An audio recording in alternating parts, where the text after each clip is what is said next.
Homeowners and buyers, now that rates have dropped a bit, I wanted to revisit the National Association of Realtors' new rule on commission that went into effect in August. Whether you're looking to buy or sell, it is important for you to know commission structures have always been a key part of a real estate transaction, and those commissions or compensation have always been negotiable.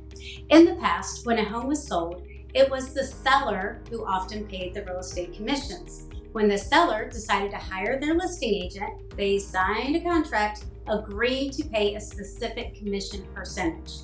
After the closing, when the fee was paid to the seller's agent, the seller agent would turn around and pay a portion of that compensation to the buyer's agent, the one who was representing the buyer. With the new NAR ruling, based upon recommendations from the Department of Justice, sellers cannot offer compensation on the MLS. However, they are still allowed to pay commissions or give concessions to a buyer or a buyer's agent. Now, it's important to know that every state is handling this differently.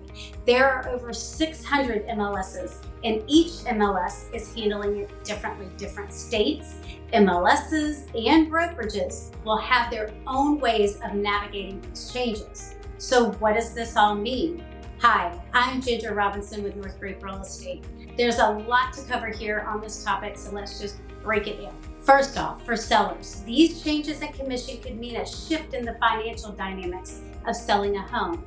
With this new commission structure, sellers may now find themselves negotiating commissions differently than hiring their listing agent. Now, more than ever, it is important to hire the right agent that stands apart from the competition and offers the best value for their compensation.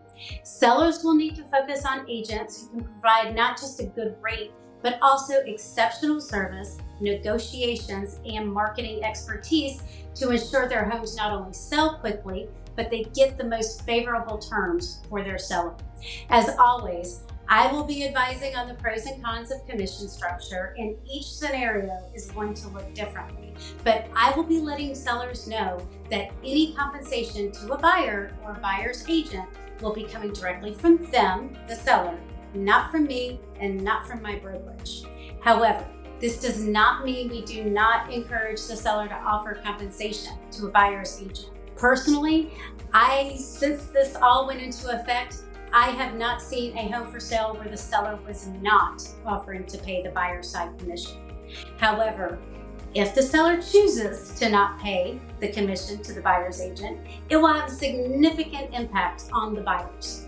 Now, with the new ruling, buyers might need to factor in these costs to pay their agent's commission for their services. This in turn could affect their overall budget for purchasing a home. Buyers need to know the importance of having a strong agent negotiating the wishes of the buyer regarding compensation. With all these changes in compensation structures, it will be a new era of transparency and negotiation in the entire transaction between the buyers, sellers, and agents. Having an experienced agent on your side to help with the negotiation process and to add value to your transaction is going to be so important. But remember, all things are negotiable between a buyer and a seller. If you would like more information on this new ruling, please reach out to me and let me help you navigate these changes as either a buyer or a seller in today's market. I am Ginger Robinson with North Grape Real Estate, and as always, when you do what you love, people love what you do.